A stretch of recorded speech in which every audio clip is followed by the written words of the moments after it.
Hi everybody. That was a bit of a disaster. I had everything prepped there for the live. I had all the links on there and I had all my information typed in and it crashed on me. So hopefully that won't happen again.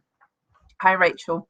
Fingers crossed the techno bugs that are going about tonight won't crash my live video again. So there's nowhere near the amount of information in the top panel than I had planned. That's what you get from having everything so carefully planned, and then the techno bugs come in and wipe it all away.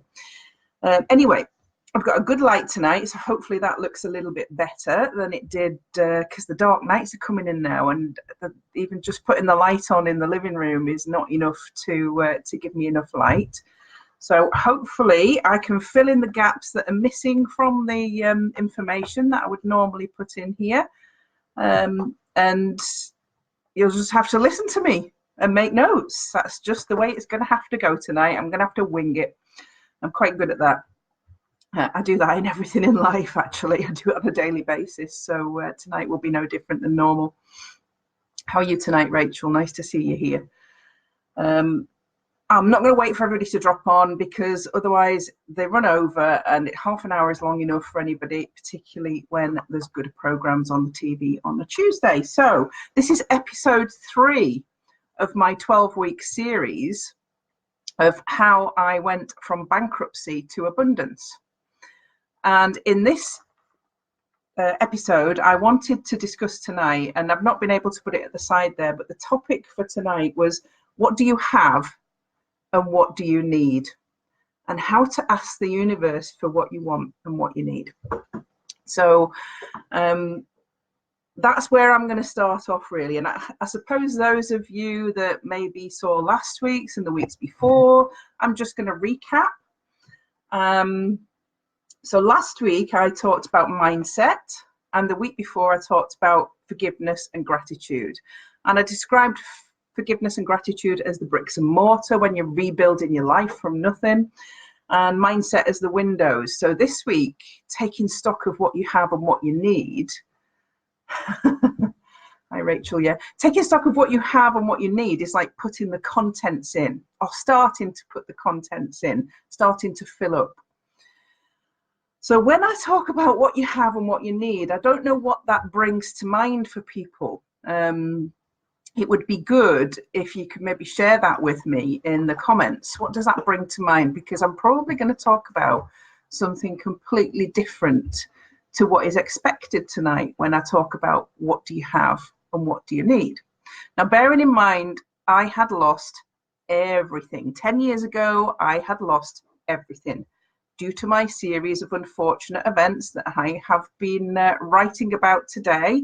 So I'm almost at the end of my book, should be finished this week, so ready to launch in October with the website, and that tells the story of the terrible things that happened to me in the 12 months leading up to me becoming bankrupt and living in a council house in Amble.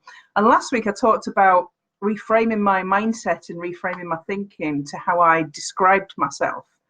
So there were lots of changes that happened at the end of this awful journey that I had that led me down to my rock bottom. Okay, so forgiveness and gratitude was my starting point, and working on my mindset was what started to give me some momentum. And once I started to work on the forgiveness and gratitude and the mindset, I was then able to really get some traction. And that's why I wanted to talk tonight about what do you have and what do you need. So when I talk about these things in general, I like to be able to associate them, because I'm talking about what I know here, what I have experienced. This is not book learning. This is what has happened to me. This is experience, which I often find is much better than book smarts. Real life experience teaches you so much more, because it's sensory, and things that you can feel have a lasting effect on you for the rest of your life. So if you felt yourself crash down, a monumental crash down into your rock bottom, and then you feel your way back up, it stays with you and you learn more. So when I say, what do you have? What did I have when I was at rock bottom? yeah, I had my council house and I had my little car and I had my kids and my dogs and I had to look after them and I had to provide for them and I had to be able to put a roof over their head and feed them and earn some money. I had to do that. That was my responsibility as a parent. Okay, so those are the things I had to do. That was the basics of what I had to do in order to live. So I needed to look at what I had. So when I'm talking about what I had, not about my council house and not about my car and not about my furniture, what I had at that point was shit tons, and I mean shit tons of experience of failing and shit tons of experience of being successful. I had been a senior leader, I'd been a manager. So how could I use the knowledge and the skills and the experience that I had to help me to crawl my way back up from my rock bottom to where I am today? How could I do that? That's when I say having a look at what you have. That for me is the starting point. What do you have? What skills, what knowledge, what experience have you got that you can apply to the situation you're in now, that you can use, that can help you? So I'm going to give you an example here, and this is how I started, because this is what I knew, really knew, inside out. And when you're looking at anything in life and anything in business, I'm going to introduce the term, and I mentioned it last week very briefly, yeah, that there was some lag for things that you want and then getting it. There's always some lag. And I'm going to use that term again tonight in a different way. And those of you that are in certain businesses will understand this. In business, this term is used a lot, and it's called lag indicators and lead indicators. Stick your hands up, anybody, or give me some love or likes if you know what I'm talking about. If you don't, just stay silent, that's fine. All right, so lead and lag indicators.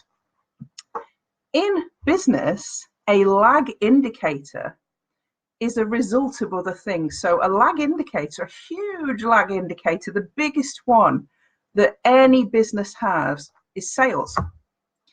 It's the result of other things that you do. So if you're focusing on sales, you're focusing on the wrong thing, because it's a lag. It's the result of other things. What you've got to focus on are the lead indicators. So I'm going to take you to business again and talk about lead indicators. So if you're in a sales-based business, your lag indicator is sales. What's your lead indicators? Your lead indicators are people, so recruitment and training. Your lead indicators are customer service, are product availability, their marketing. Those are the things that you have to focus on if you're going to get the lag indicator of sales. So I knew that. I'd been doing that every day of my working life for 25 years in retail. I knew it. So I decided that if I knew that, how could I apply that to my life? So what were going to be my lag indicators? So my lag indicators were going to be my income, sales. What else were they going to be? There were the other lag indicators in my life. What else was going to come as a result of something else? So I really started to think along those lines and talk to myself in that way of, okay, use the skills and knowledge you've got, Mandy. Use it to apply it to your life right now. So what other lag indicators were there? Well, happiness and self-esteem and self-worth came from doing other things. They didn't automatically come.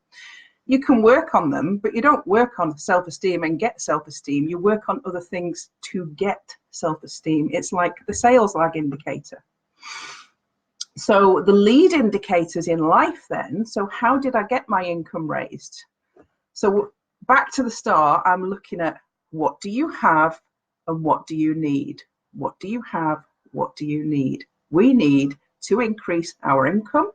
We need to increase our happiness, our self-esteem, our self-worth, all lag indicators. Let's focus on the lead indicators. So how do I get those things into my life? So we're going to focus on lead indicators. Lead indicators for income are always will be, yeah, your own personal development first.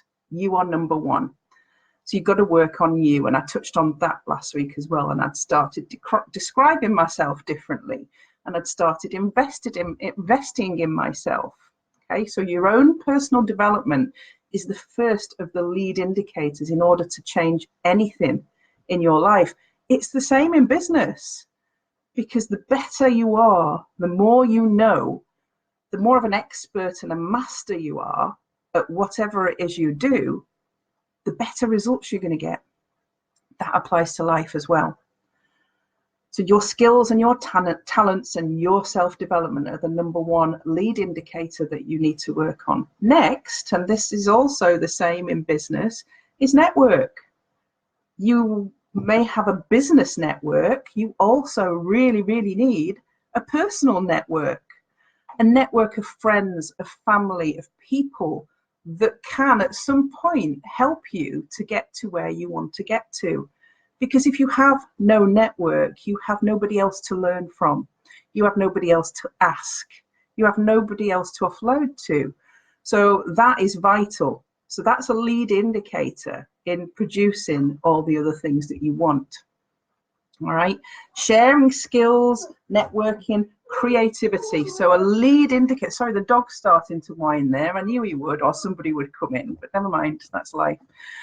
Creativity is a lead indicator. Why is creativity a lead indicator? Because creative thinking allows you to come up with solutions. But what do we all do? What do we all do when we end up in a really low place or a bad place, or we lose things, or things are not right? We focus instantly on, okay, how can I get more income? Let's look at income. Let's look at the job and how we get promoted. None of us really thinks automatically about the other things that actually get you there naturally. All right, it's like attraction marketing. If you constantly go out there and you are positive and you are doing the right things, people will come to you. You don't have to go to them. Nobody, and I mean nobody on Facebook, nobody on LinkedIn, nobody on Twitter, nobody on any other social media site likes people who go into their inbox to try to sell them things. It's shit. Let's face it. Would you do that in real life? Question. Would you do that in real life? Would you go and stand outside a shop and say, a hairdresser's, for instance, would you stand outside a shop, a hairdresser's, and say, your hair looks shit today, come in here, I can help you get a haircut? So why would you do it on social media? What you need to be doing are the right things and helping people and sharing your skills and networking to be able to attract what you need into your life. So when I started thinking about what I had and what I needed to be able to translate the skills I already had into the life that I now had, because I was a different person. I said that last week on last week's live. I was no longer that six-figure store manager, divisional executive. I was a mum living in a council house on a really low income with nothing. I was bankrupt, couldn't get credit, I couldn't do anything. So, you know, I had a very, very low base level, but I still had my brain.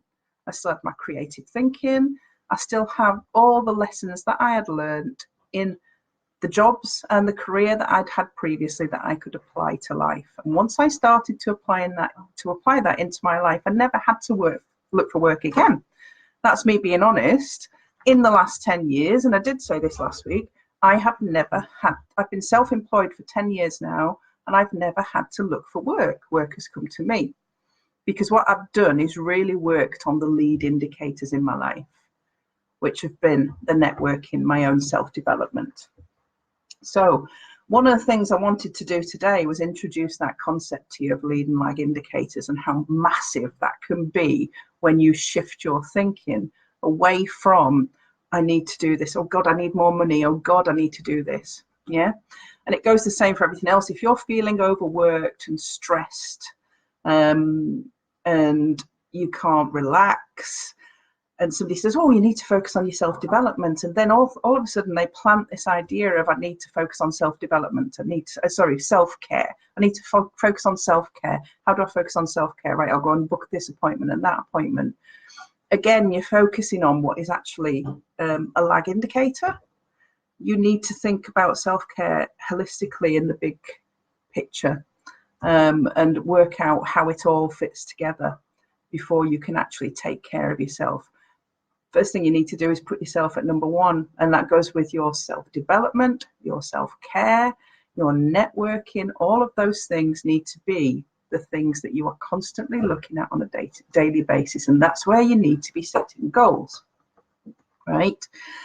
Now, when you're setting goals, one of the other things I talked about last week was the universe, and there's lots of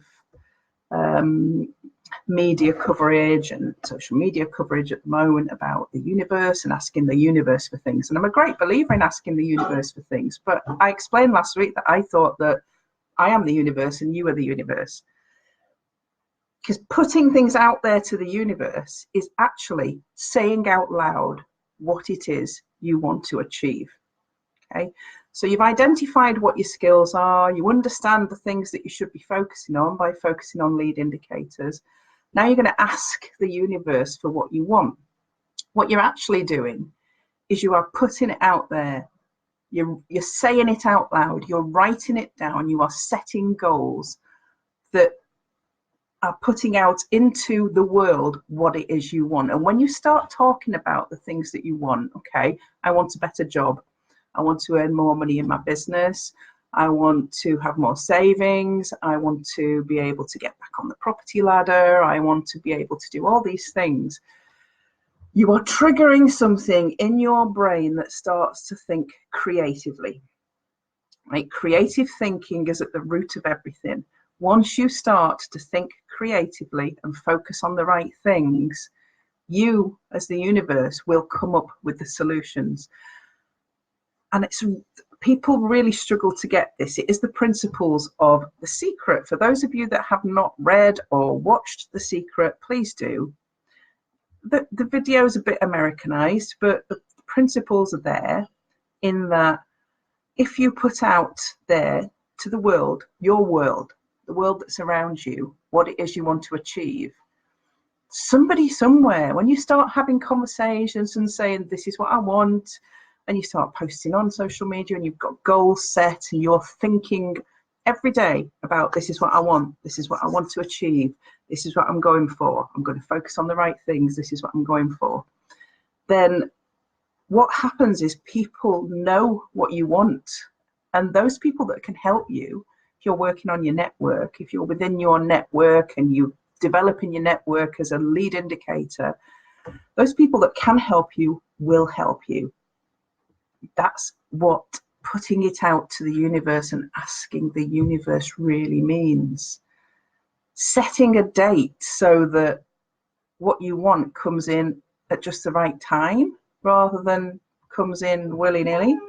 So I want to increase my income from 10,000 to 20,000 by the end of 2020. And I am going to put that out there to the world. That's a really, strategic goal. So that's you telling the universe, which is telling yourself and telling everybody else what you want to do. What your brain will start to do then is to create plans in order to be able to achieve that. And that's how the universe works. It's actually unlocking your creative brain and your creative thinking. Now, what else you need to do, and I don't know who's on here now, I really haven't. So if I've not said hi, I do hi. It seems to have stopped working. I'm hoping that this video is still playing and that you can still hear me, because everything seems to have stopped. So fingers crossed that I'm not talking to fresh air. So I've lost my train of thought now. What you need to do, I'll just have a sip of coffee, is when you're setting goals and you're putting things out to the universe, you're asking the universe, you're asking yourself, you're asking your own creative brain to come up with the ideas that are going to generate what you need and what you want in your life. Okay, so you're asking your creative brain, you're asking your network, you're asking the people around you. When you do that and you set goals, you need to make sure that, first of all, they follow some rules. Okay, so the rules around goal setting are very, very basic. Okay, is it actually something that you can achieve? So when you decide the goal that you want to achieve, if it is to double your salary, double your turnover, Is that a realistic goal that you can achieve? Who else has done it that you know? Is there somebody else that's achieved that goal? If the answer to that is yes, then that goal is achievable. But you may need to ask for some advice for you to be able to achieve that goal. So once you've checked the ecology of the goal, then actually, if it is feasible, somebody else has done it, then it's anybody can do it. So if there's somebody out there that's achieved what you want to achieve or achieve something similar, then you can do it. So this is how you're going to ask the universe for things. You're going to check the quality of what you're asking for as a starting point. Secondly, is it actually going to fit in with all of the other people that are in your life? So if you achieved your goal, you might feel fulfilled, but how would the rest of the people in your life feel?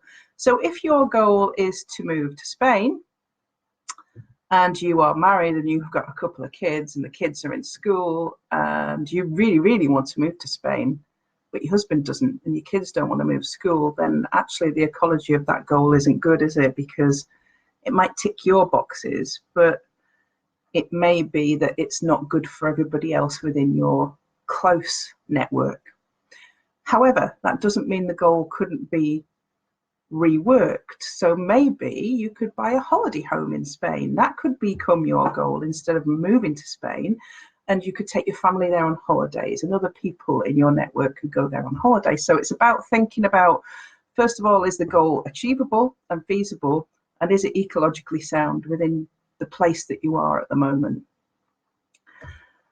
So looking at what you have and what you need is quite a meaty process. That's why I wanted to introduce you to the lead and lag indicators and start you thinking about how you ask the universe for what it is that you need and you want in your life, because this is a long series of processes that you're going to go through, and this is stuff that I learned to do all on my own some over the last 10 years.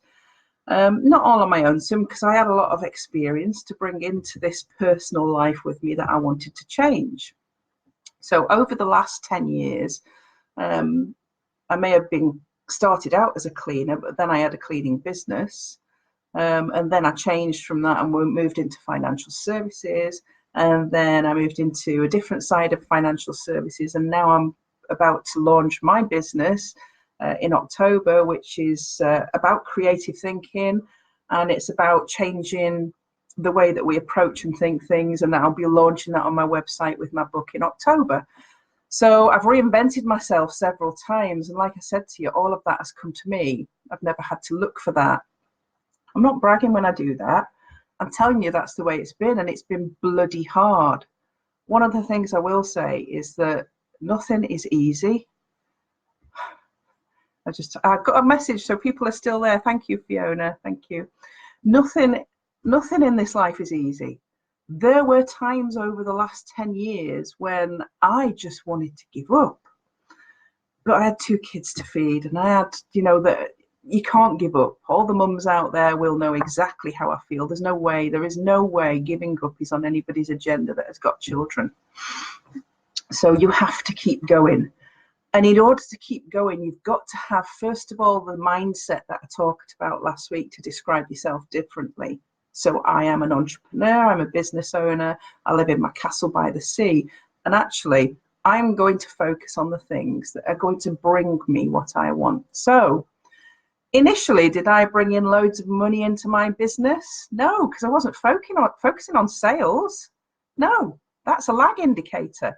I focused on expanding my network of people, because people buy from people, and people are motivated by people, and people share with people. So who did I need? I needed people in my life. So I needed to expand my network.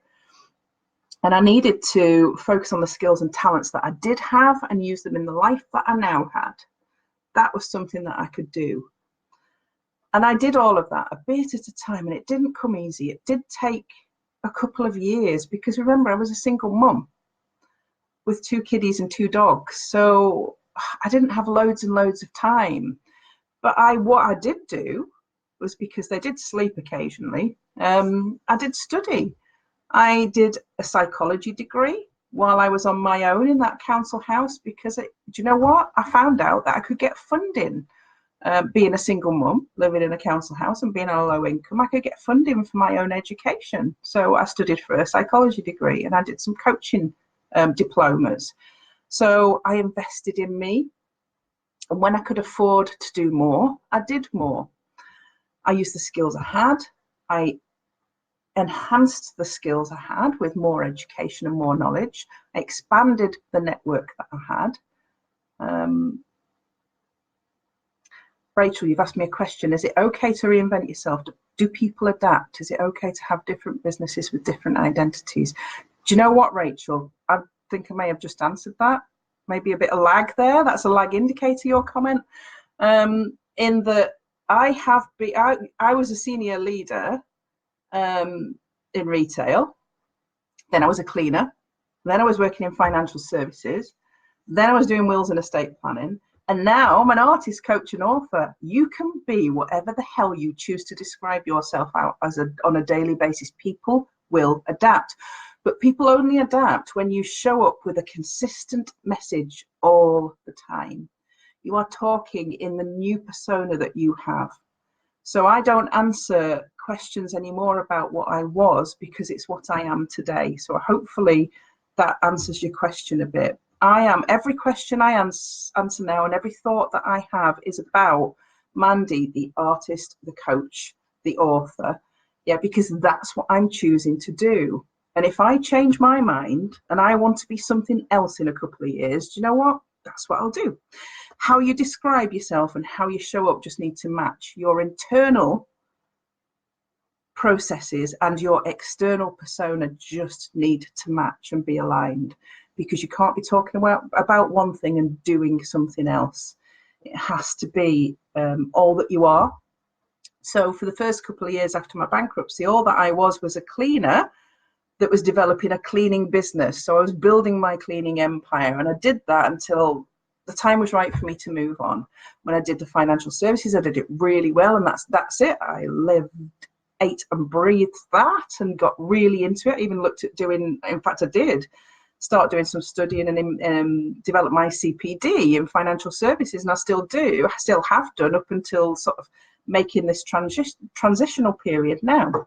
So when I talk to people now, you'll see that, you know, my personal page and my Facebook page and my group are all branded the same, and I'm talking about the same thing. That's really important when you show up, that you show up as something that people start to understand. And I'm still changing and I'm still learning, because I'm working with a business coach at the moment, a very expensive business coach, a wonderful business coach called Michelle Stonehill, who is going to help me to really take this business somewhere, because when I do something, I like to do it right. And I think that's important too, which is why I wanted to share this series with you all as well, because inside of me is 10 years of learning where I've just plowed through and done it on my own. And actually, I think that's worthy of sharing with other people so that they too can have enough motivation to not be too scared, to just go for it. And sometimes you just have to make a decision and walk away from something and go for it. And as long as your mindset's right, as long as you've got your foundations there, as long as you can assess what you've got now and what you need, and as long as you have the complete and utter belief and positivity and